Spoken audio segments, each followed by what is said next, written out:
I just found a leak. There's a leak coming from our chimney. Wow. All right, so we have a frost problem. The screws and the doorknob are literally frozen. Uh-oh. Oh no. We are frozen in. Sweating, crying, really seriously just defrosting. Sweating slab syndrome. Hi, I'm Rich. And I'm Kathy. And Happy New Year. We get a lot of questions and comments about the temperature and the humidity inside the dome now that it's covered. And today we're finally going to talk about it. As you know, we had a really hard time last winter with all of a tarp and 4 inches of concrete between us and the elements outside. It was pretty cold. Now that we're buried, we have many, many layers between us and the outside. Last year, like Rich said, we only had the tarp. Well, we had the Henrys painted on, and then we had the tarp. Right. So that helped, but we were still not waterproof and we were not warm. Now we have the 2 coats of Henry's waterproofing. The clay-type membrane, barrier XT roll-out foam insulation with a whole bunch of red tape at all the seams. All the scraps of the 1-inch foam that we used as the backstop for the shotcrete were then piled against the side of the dome. And as we got higher, we added more and more. We added a whole lot of sand around the lower portion of the dome around the perimeter to help with drainage. And that goes up about, what, at least 8 feet or more. Yeah. Then we have the backfilling of the dirt around the entire dome to about 12 inches on the tippity top. And yes, there's a lot of rocks in there as well. Then we added another layer of the barrier XT foam with some more red tape. We repurposed some thick wool carpeting backing that somebody gave us. It was really old. They had it laying around. We had some windy days, so that was great to put on top of all the little pieces of 1-inch foam on the very top of the dome and hold it down. We added the wicking material, which is a water shedding material. It's like a plastic material with a fabric over the top of it, which is designed to be like a drain blanket where the water that does get on top of it sort of finds its way on the plastic base of it and just sort of washes out towards the sides. And then on top of that, another like 12 inches or so of dirt, depending on where you are. We're talking about the tippity top of the dome. We put down some seed with some clover. What was it, white clover? Yep, and red clover. Red clover and winter rye grass seed. And then a whole bunch of hay. Then we added some of that bird netting to help hold the hay in place from all the wind and and elements of rain and everything. The good news, no more leaks. At all. We are completely waterproof. And dry. Yes. Isn't that what waterproof means? Well, I would imagine, yeah. The bad news is we have some more work to do in the spring to build the parapet roofs on the walls, which will also help, and then we'll have to add some more foam and aluminum on the backs of the parapet walls, and then we're going to backfill with a lot more dirt to sort of berm up against that. We waited a little while to do this video. One, because we wanted it to get a little bit acclimated. They do say it takes up to a year, but we wanted to wait a month or two because we still were doing a lot of things. And that brings me to number 2. We've just been busy buttoning up everything we can on the inside and the outside before the winter months. Our front door and our utility room door had frost on the doorknobs and the jambs and the windows. Uh-oh. Oh no. We are frozen in. The door will not open. There's ice crystals on the windows. You can't even see out the windows. The screws and the doorknob are literally frozen. Oh, look at this doorknob. The whole thing is like completely frozen. Oh, look at the bottom of the door. Just like that movie. The freeze is coming in. Wow. because it was cold. So we installed a storm door on the front entryway. Yuck, stink bug. All right, so this is an Anderson 3000 series self-storing storm door with one-hand retractable insect screen. Look at that. 45-minute easy install, Rich. 5 minutes.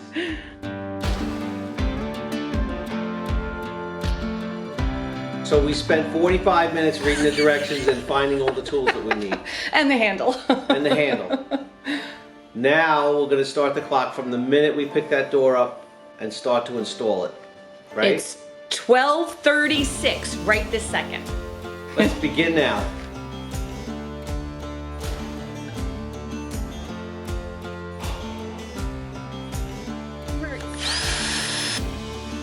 All right, so now the door's in. It's straight, and I'm happy. Are you? Are you though? Yeah, I can't have things out of fun. That's all I do is chase the bubble. This whole house, I'm chasing the bubble.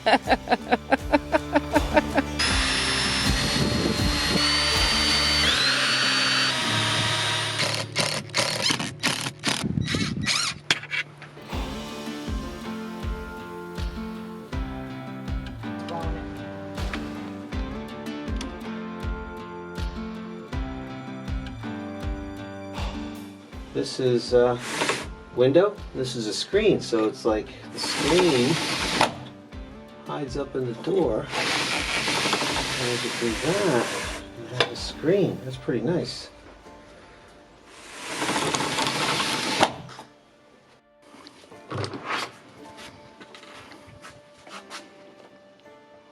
What? It's done. It's done. How many hours? What time is it? 3:15. And then on the utility room door, we didn't buy as nice of a door, and we got that one installed.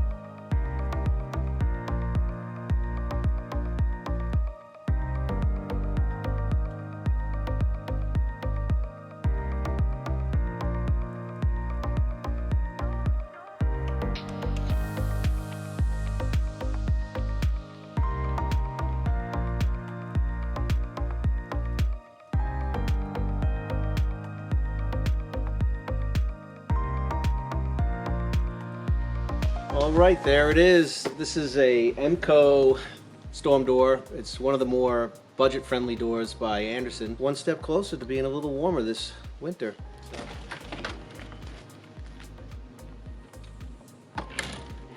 We had a temporary sliding door that leaked quite a bit. I just found a leak. It is literally pouring down above this door somehow.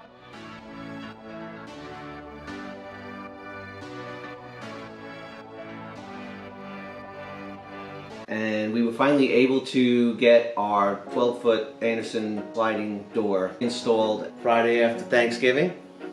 A little cold. A little cold. But we're going to open this wall up. This is a monumental moment in our build. We've waited a long time for this. Yeah, right, Kat? yeah.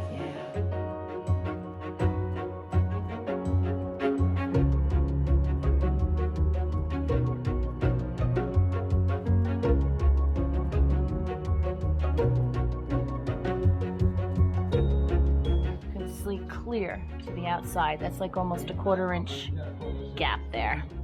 Definitely major heat loss.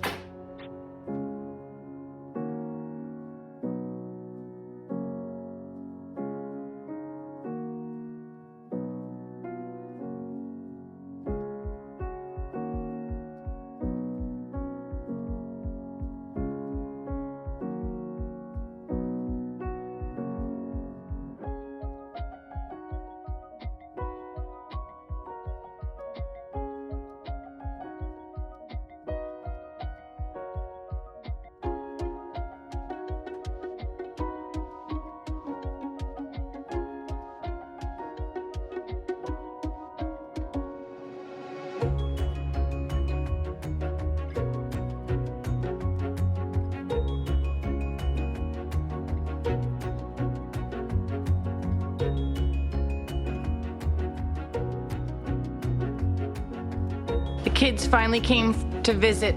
You could tell they're from Florida. They're wearing their coats indoors. No, I'm just kidding. It's cold in here. Look at this.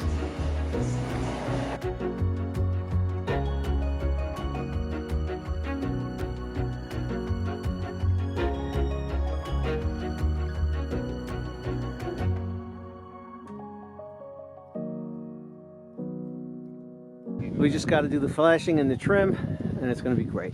Looks fantastic.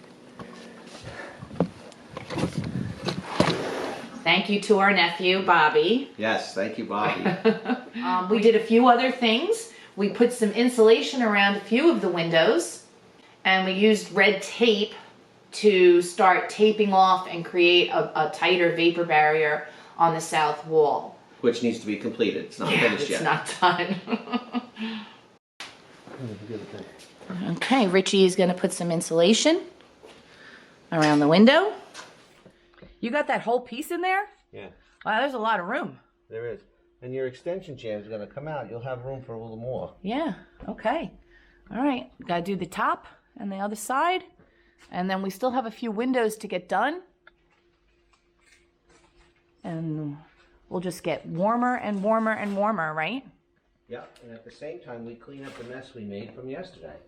We need to add some more insulation to the utility room walls on the lower level. Staple this up. Yeah, we'll see. Maybe we'll just kind of seal it with the plastic. Oh, I could do it with the staple gun, but the Yeah. wood's burning, so I can't. All do right, it now. rock and roll. That's next. That whole bay. Framing in and closing up this entryway, which will be like a cold room entryway. There'll be a door here. That's going to make a huge difference. And we have to also frame in and close up this doorway for the utility room, which will also be sort of like a mud room or whatever you want to call it. Cold entry, but not quite, because there is some heat out there. Now over here, this will be the pantry, which will also be closed up with a door. So when we do all that, close up the ceiling is also going to help. Every little bit that we do is going to help. Yeah, but there are definitely a lot of things that we haven't finished. No. Of course, all the walls need to be finished. Right, so we'll do some patchwork on the walls, a layer of quick wall, and paint, which will also seal up the concrete. And of course, like we said, we have the backs of the parapet walls to finish insulating and covering with aluminum. And then all the roofs that'll overhang on both sides. All of that will go a long way to helping us stay warm. So now onto the temperature and the humidity inside the dome. And if the whole concept of the reason why we built this is actually working, it's supposed to require very, very little heat in the winter and no air conditioning in the summer. We'll see how that goes come the summer, but up until now, we're going to talk about the heat. Our primary source of heat is A wood stove. and it's the smallest wood stove that we could possibly buy by Vermont Castings. It's an Aspen C3 stove, and they say it could heat up to 1,200 square feet. However, that's not in this climate zone, right? Right. This is a different climate zone. We're climate zone 6, Right. and it can only heat up to 600 square feet. Our house is 1,500 square feet. We also have propane hot water baseboard, is that what you would call it? Hydronic, yeah, whatever they call it. Yeah, it's The basic hot water baseboard heat. right. It's an on-demand propane fired. Combi boiler. So it does the hot water, and it also supplies heat to the baseboard when needed. Right. So we have like a long baseboard heater like along the whole living room wall. We have along the outside bedroom wall, a tiny little bit in the bathroom, and that's it right now. That's all we have. We also have passive solar with all the doors and windows being on the south side of the house when it's a sunny day. Right. The sun comes in, and we have noticed with this new door on a significant difference already. As soon as that sun starts to come in, our house just starts heating up. The 3 major types of glass to choose from with an Anderson window were for a northern climate, a southern climate, or all around climate. And we basically have cold winters and we can get pretty hot here in the summer. So we chose the basic low E glass. In the winter, it keeps the heat inside, but does still allow some passive solar. And in the summer, it keeps the heat outside. And somebody told us it really wasn't good, but it actually is, because it does still allow plenty of sunlight in as long as it's a sunny day. One thing that all the glass has in common, you can see through it. This is true. You know, I have that silly sense of humor. So these don't have a high heat coefficient. I think it's 0.26, but still, it can help to heat the home. Up there, it says it's 10 o'clock, 24.5 degrees outside, 64.8 inside. This says 67. It was over in the middle of the dome. We are going to put one of these in a shadow and one in the sun. And we'll see what happens. 81.5, 68.2. And it's not even completely direct. No. We're getting plenty of sunlight in. Plenty. And we are off the grid, meaning we provide all our own electrical power. We are at 99%. So we were down to 63 this morning, and now we're at 99% in just a couple of hours of sun. Currently 84.6 and 68.5. It's only going on 11 o'clock. And of course we have the concrete floors and walls of the dome, which is the real purpose here. So besides the dirt and all the insulation and everything else on the outside, the walls and the floor being concrete is sort of like a battery. Right, it's heated during the day.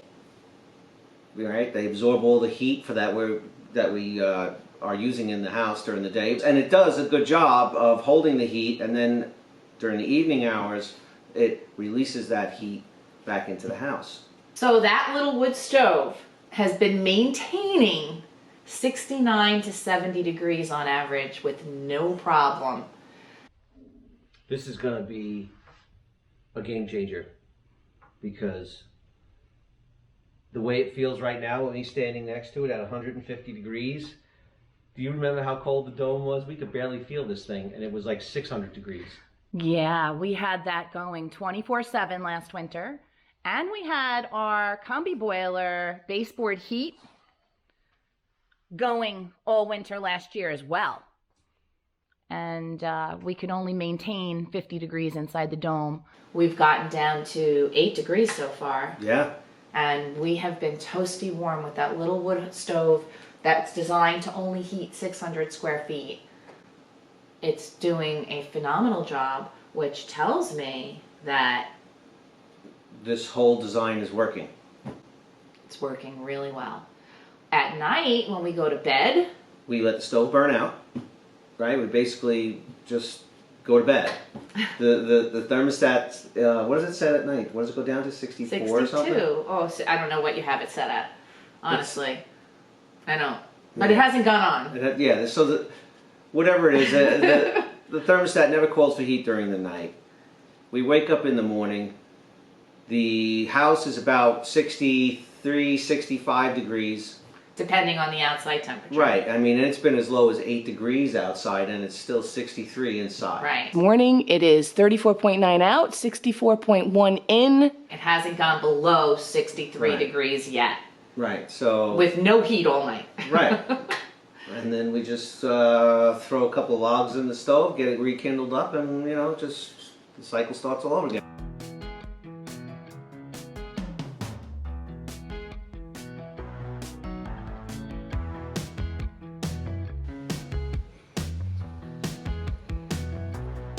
And with all the different things that we still have to do to button us up, It's only going to get better.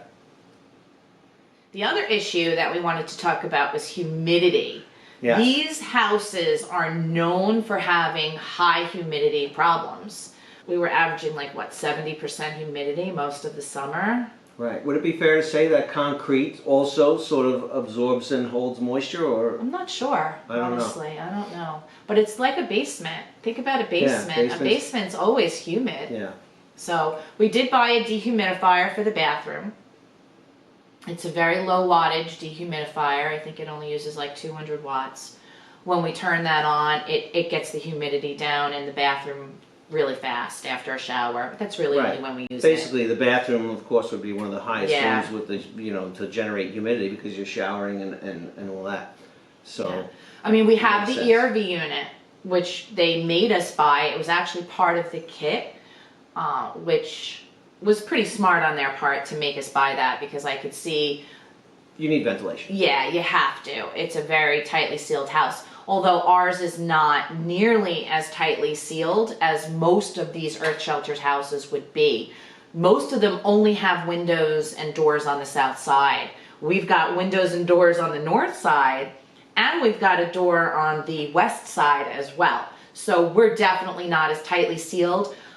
Purposefully designed that way by us because we wanted to make sure we could get that cross ventilation and a breeze and have lots of egress. Right, in the summer months or whatever, when you want to get a little breeze coming through, Yeah. it's set up that way. So the ERV is great. We were keeping that on, that setting. What were we keeping it at?